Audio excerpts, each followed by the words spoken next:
What? Oh, wait, nah, I'll be there in a sec. Friendly Jordies just dropped a new video. I'm gonna watch this first. Yeah.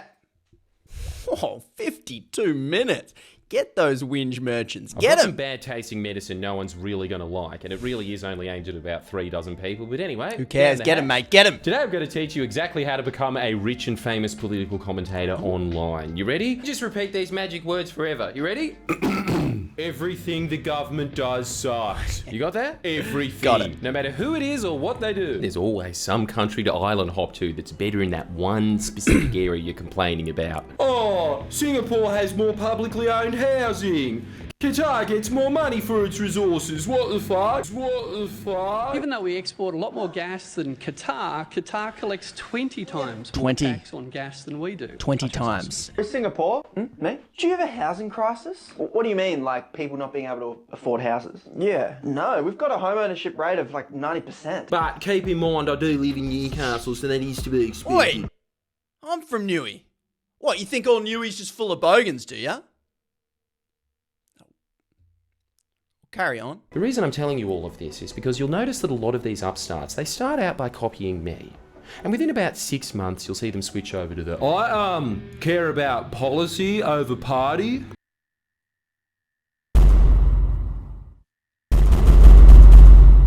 Hang on a minute.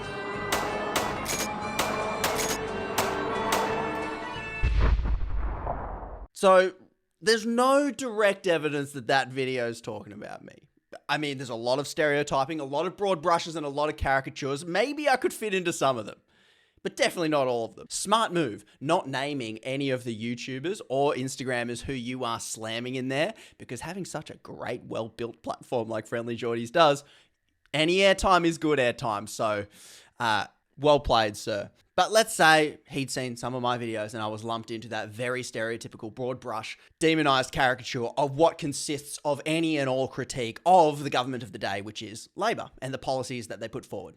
I mean, honestly, Friendly Jordies is someone who, one, I've never copied, two, I've admired for a long time. As he says, some might say self-righteously at the end, but justifiably so, the things he has done, drawing attention to corruption, having his house firebombed, putting his life on the line for the sort of journalism that he has done, the things he's uncovering, is nothing short of deserving of everyone's utmost respect. You might not like his verbally abusive degradation of anyone he disagrees with. Not my speed, personally, but he is pretty funny. And the stuff he's done, I think everyone should definitely respect, and I hope he keeps doing exactly what he's doing, because what he's doing, he's bloody good at it. Here's what I would say to anyone who looks at what I do and diminishes it down to pointless clickbait whinging. I mean, you can see it that way. I can definitely understand that. And he's not bloody wrong. It does get the clicks. A lot of his critique in that video is dead bang on. There is a contingent of disaffected people who have lost trust in politics and politicians, and then they go to the cynical broad brush that makes everyone feel like they're finally informed, finally back in power, and they go, well, listen, they're all the same. And for the record, I do not advocate for and do not believe all politicians are the same. I do believe, as Friendly Jordies pointed out, that believing they're all the same is a win for the grifters and the actual dodgy politicians. But then I would add this. I do believe that the tribal party machine that people engage with politics in, they go, Liberal, good economic managers, Labor, bad economic manager, Labor, worker, Liberal, business. I think that's reductionistic. It stops people actually looking at why they should be voting and what should be determining their vote. So I think the key difference between someone like me and Friendly Jordies is that Friendly Jordies is more of a journalist. He is more in that category of uncovering things, finding information and bringing it to the public's attention and explaining it really well. He's got looks like he's got a great team of people he's working with. The difference is, one, it's just me. What I do, despite what old mate YouTube commenters so confidently put in the comment, this is how BS rumors start. Although Punters is a marketing student. Like the comment, I guess the internet's just full of idiots, I guess. No, not a marketing student, but thank you for just asserting that as if you know that I'm a marketing student, social media marketing guru. No, eject absent. I'm not a marketing student. I, by trade, am a teacher.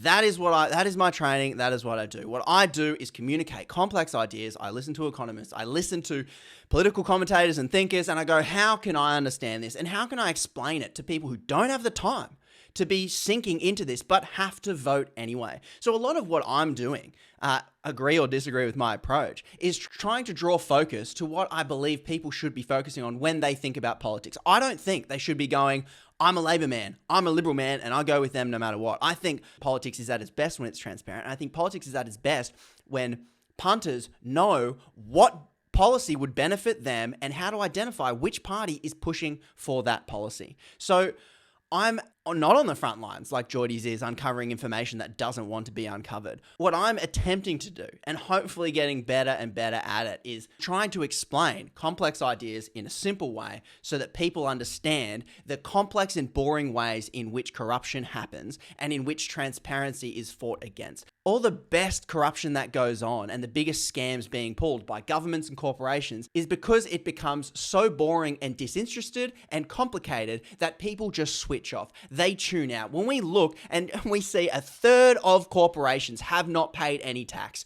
the economists will jump in and go, oh, it's the free market. It's just the way the rules are set up. The rules don't have to be that way. We can't make that call if we don't have a base understanding of how the system works and then any sort of imagination of what the system could become. So I can understand how someone might watch 2 of my Instagram Reels tops and just think, this guy's just whinging and drawing far off outlandish comparisons to Norway and Qatar. When I'm making those Reels, what I'm doing is engaging a severely cynical and disengaged part of Australia. That is a lot of them, as Jordies identified. What I'm doing is communicating to people that the policies we have in Australia as it stands today, it doesn't have to be this way.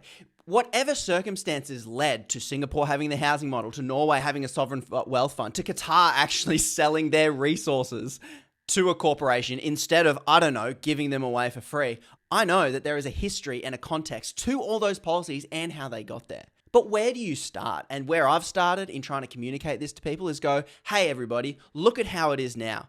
Doesn't seem right, does it? Doesn't seem fair. And I'm projecting the ideal. And when you have an ideal to move towards, people can imagine that, hey, we don't have to give our gas away for free to Exxon and Mobil. We could actually have a sovereign wealth fund.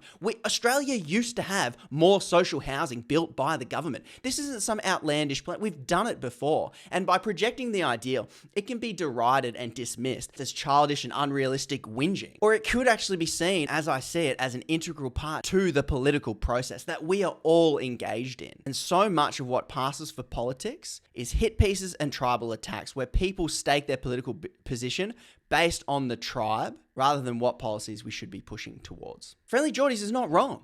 I am having a whinge all the bloody time. But as he notes, so is he. So is everyone that talks about politics. Because the art of politics is to see something that isn't working right now and go, oh, this sucks.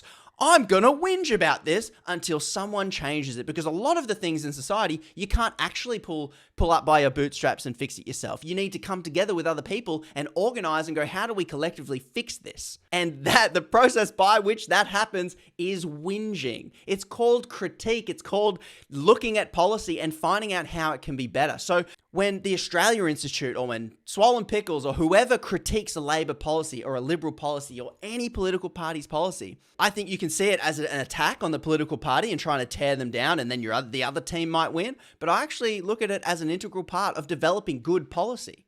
If you have a solid critique of a policy that the Labor Party have put in, I want to hear that. And if the critique is fair, then I want to see that policy amended. The end goal for me is just good policy.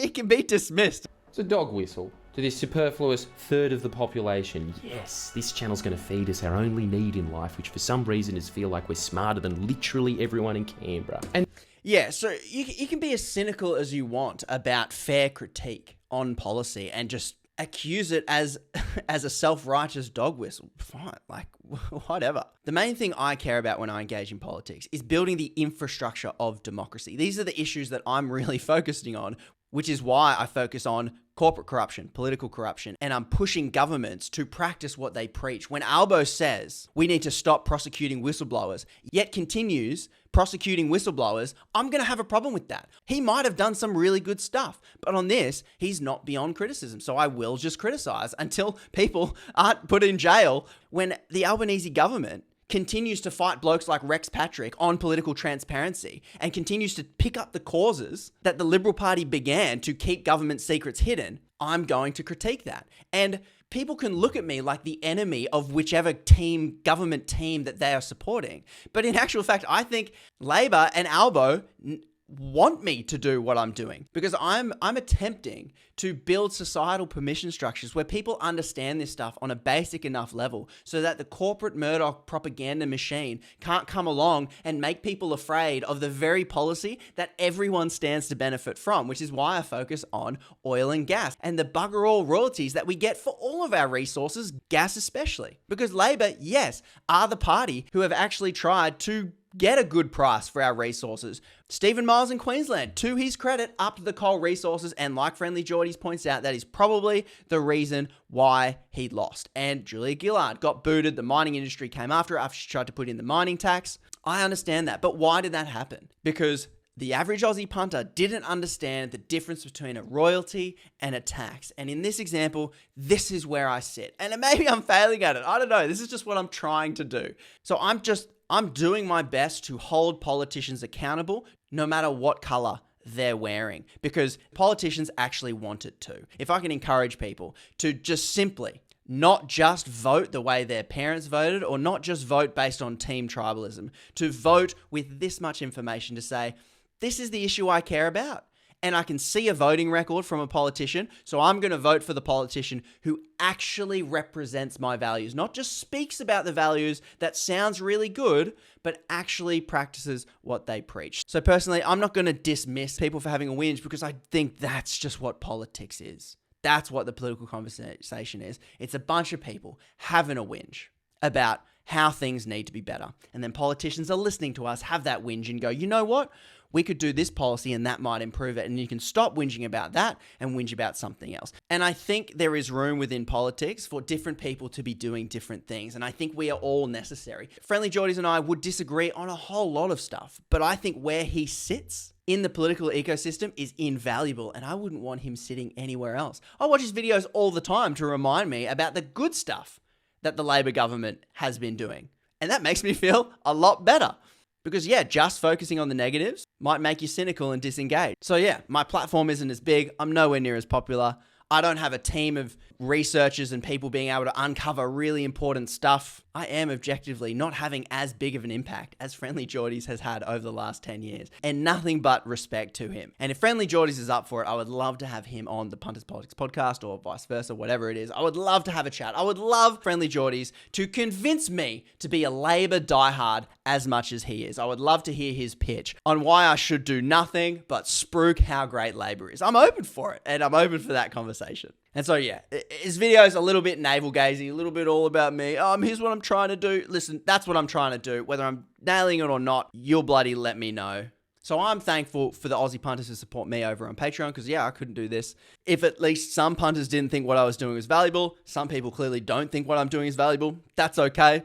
But definitely what Friendly Jordies is doing is valuable. So head over to his Wombat Trust, because I honestly can think of no better way to have a political impact than to support something like this. So I have sent Friendly Jordies an email. I might be too much of a small fish for him to platform, but let me know what you thought in the comments below. Hit the like, subscribe, and bell icon, and I'll catch you in the next episode.